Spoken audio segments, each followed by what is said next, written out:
Everyone in Maryland's capital agrees Baltimore schools need to do better, but there are vastly different opinions on precisely what needs to be done. Advocates say city schools are chronically underfunded. Baltimore City Schools suffers from historic neglect. Under our Constitution, we are required to provide an adequate public education system. And indeed, the city contributes less to its school budget than other jurisdictions. Meanwhile, Republican Governor Larry Hogan, aided by reporting from the right-wing Sinclair Broadcasting Group, have been pushing a narrative the funding problem is really the result of waste and fraud. We simply cannot allow children to be punished year after year because their adult leaders are failing. To make that case, Project Baltimore makes up misleading statistics like this. Baltimore City Schools spend about $16,000 per student every year, the fourth highest in the nation, which are repeated by Governor Hogan. Baltimore City Schools funding is the fourth highest per pupil funding of all of the 13,500 school systems in America. Then Hogan's comments are picked up by Project Baltimore and aired on Sinclair affiliate Fox 45. The governor went on to say the problem is not with funding. He says there's enough funding. He says there's not enough accountability. And sometimes even cited by the public. We get more money per student than almost anybody in the country. The website PolitiFact fact-checked an almost identical claim made on Fox News in 2015. They found it only half true and missing important context. Baltimore is the 2,600th highest funded school district in the country. It's only fourth highest among the biggest 100 school systems. But the narrative put forth by Hogan and Project Baltimore dismissed the state's own studies that have found Baltimore schools need hundreds of millions of dollars a year in additional funding to reach adequacy.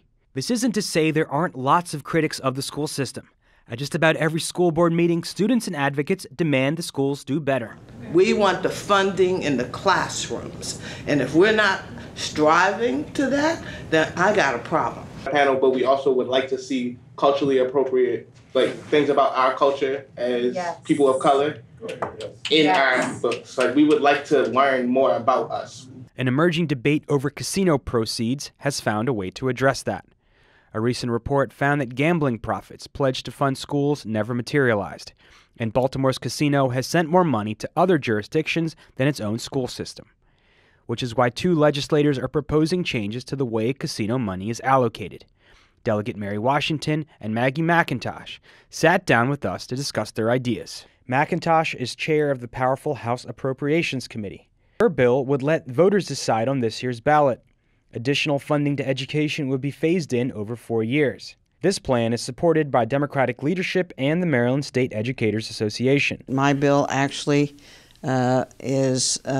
takes this to the voters of Maryland, which is where the fund was originated, and says to the voters, do you want us to lock this box? Meanwhile, Washington's proposal would create a new law to restore the funding by next year and is backed by the Be More Caucus of Baltimore school teachers. This legislation would take effect now. It's not requiring the voters to vote on something that they already voted on. We voted in referenda in 2008 to use gaming dollars to increase school funding. Then we voted again in 2012. So I don't think we don't need to ask the voters again if they want to prioritize public education. At a recent school board meeting, Corey Gaber, a steering committee member of the Be More Caucus and public school teacher, testified that students can't wait. Then they're asking for a multi-year phase-in, which is literally the definition of justice delayed. And our kids do not need any more delayed justice. They need justice now. What's your response to that? Why phase it in? Right. The reason I had it phased in, quite frankly, is if we do it right now, we take $500 million away from something else, like healthcare, like public safety. How do you respond to that? Well, so far we are giving $20 million a year in tax credit to Northrop Grumman. We're giving tons of tax credits to lots of corporations. If anyone who makes that critique, if they would sincerely look at these tax cuts and some of these programs and incentives, and we reduce those are sources of revenue. And the really important part is that I think my bill acknowledges is we establish this fund at the ballot box with the voters. Only the voters can put that lockbox on there.